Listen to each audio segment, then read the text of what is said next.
संघ जिंदाबाद जिंदाबाद जिंदाबाद। हमारी मांगे पूरी करो, पूरी करो, पूरी करो, हमारी मांगे पूरी करो, पूरी करो, पूरी करो। वेतन एस्केलेटर निरस्त करो, निरस्त करो, निरस्त करो।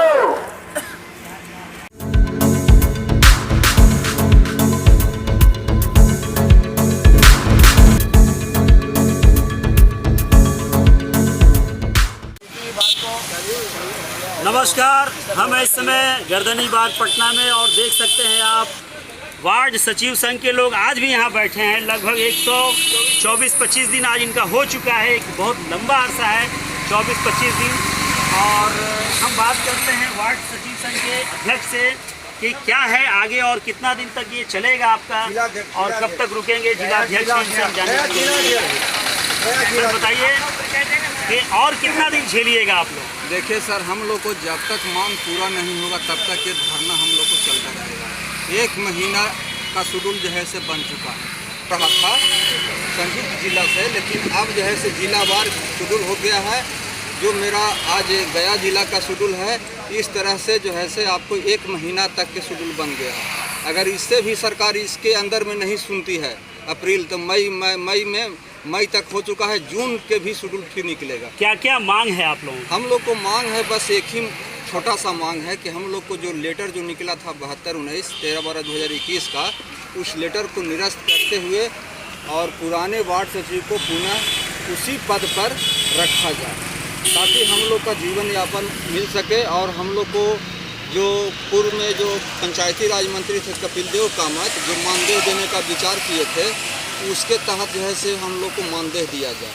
क्योंकि ये नोटिफिकेशन जॉब निकला था कि आप लोग को सरकारी नौकरी दिया जाएगा 1 लाख 1,00,000 वार्ड सचिवों का।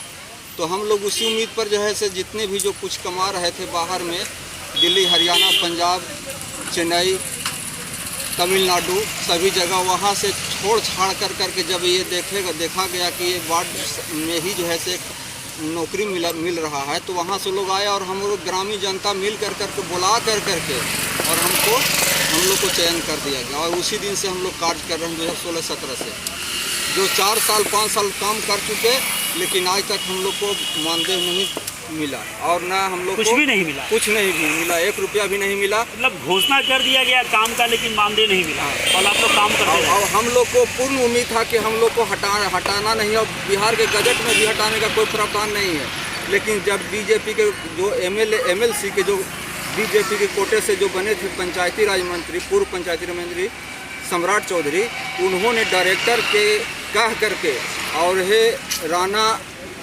डॉक्टर रंजीत कुमार सिंह के द्वारा जो है से 72/19 को लेटर निकाल करके और उन्होंने हम लोग को हटा दिया गया।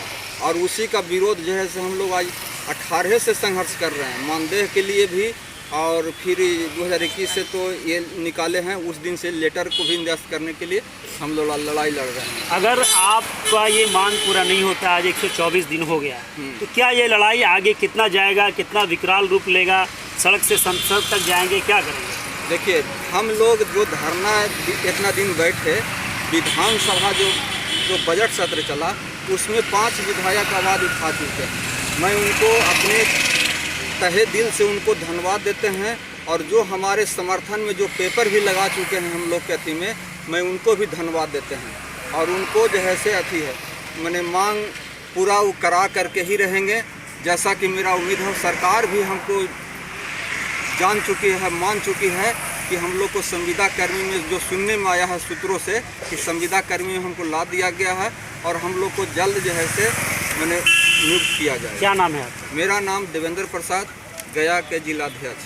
गया जिला के अध्यक्ष देवेंद्र प्रसाद जी हैं। और वार्ड सचिव संघ के कितने लोग हर दिन प्रतिदिन यहाँ सैकड़ों की संख्या में आते हैं, लोग बैठते हैं धरने पर और अपनी मांगों को, अपनी फरियादों को यहाँ से निकालते हैं ताकि सरकार हमारी बात को सुने और समझे और हमारी मांगों को पूरा करे। लेकिन अभी तक ऐसा कुछ दिखाई नहीं दे रहा है। लगभग 124 दिन हो चुका है। हम इस भीड़ में से बैठे हुए धरना पर लोगों से भी हम जानने की कोशिश करते हैं कि कुछ बताइए क्या है। पहले आपका चैनल को मैं धन्यवाद देना चाहता हूँ। मैं रवि रोशन, जिलाध्यक्ष मुंगेर। हम बाहर काम करते थे, और नीतीश कुमार एक लेटर निकाला कि जो भी बेरोजगार है 1.25 लाख नौकरी का झांसा देकर निकाला था पेपर पत्रांक में। हम लोग टाटा स्टील में कार्यरत थे, मेरे पास अभी प्रूफ लेटर है। उस वक्त मेरा पेमेंट 18,000 रुपया था, और वाला जो बेरोजगार आदमी है घर पर ही है ना, उसको रोजगार दिया जाएगा। हम लोग नौकरी यथासंभव छोड़ के हम चले आए। और ये मेरा टाटा स्टील का है, देखिए टाटा का इनका आईडी कार्ड है, आप दिखाइए इसको। और इनको ट्रेंड सुपरवाइजर थे। रवि रोशन है। 18,000 मेरा पेमेंट था 2016 में। छोड़कर आप आ जी, गए। हमको गांव में जब सर्विस मिल रहा है तो हम गांव जाते हैं। और जब हमने यहाँ आए 4 साल अपना महत्वपूर्ण समय हम यहाँ बिताए। मैं सरकार से कहना चाहता हूँ, जो मेरा एज चला गया, क्या आप मेरा वह एज वापस लौटा सकते हैं? नहीं लौटा सकते हैं। अब हम कहाँ रहेंगे? मेरे पीछे छोटा छोटा बाल बच्चा है, माँ पिताजी है। अगर आप मेरा एज लौटा सकते हैं, आप ना तो हमको कोई कंपनी में रखना चाहता है, नहीं तो मैं इन्हीं गूंगे बहरे और अंधे सरकार को आपके चैनल से चेतावनी देना चाह रहा हूँ कि कम से कम आप जो हमसे बाइट ले रहे हैं, उनसे भी इसी तरह बाइट लीजिए कि ये बेरोजगार आ गए, कहाँ जाएंगे, कितना दर का ठोकर खाएंगे। मगर हम वार्ड सचिव भाइयों को कहते हैं, समुंदर से डरकर नौका पार नहीं होती, समुंदर से डरकर नौका पार नहीं होती, संघर्ष करने वालों का कभी हार नहीं होती, कभी हार नहीं होती। बहुत बड़ी अगर जो पानी से नहाता है, जो पानी से नहाता वो लिबास बदलता है, जो पानी से नहाता वो लिबास बदलता है, जो पसीना से नहाता वो एक दिन इतिहास बदल देता है, इतिहास बदल देता है। मैं इन्हीं चंद शब्दों के साथ मैं अपना वाणी को विराम देता हूँ। तो ये रवि रोशन जी थे, और आपने देखा बहुत ही इन्होंने बात कहा, एक सटीक बात है कि हमारी उम्र चली गई, हमारा समय ख़त्म हो गया, हम कहीं काम कर रहे थे, रोजी रोजगार हमारे पास था, लेकिन हम इसी वार्ड सचिव संघ के कारण जो है अपना काम छोड़ दिया और चले आए कि भाई हम यहीं पे काम करेंगे। अब हम ना घर के रहे, ना घाट के रहे, ना इधर के रहे, ना उधर के रहे।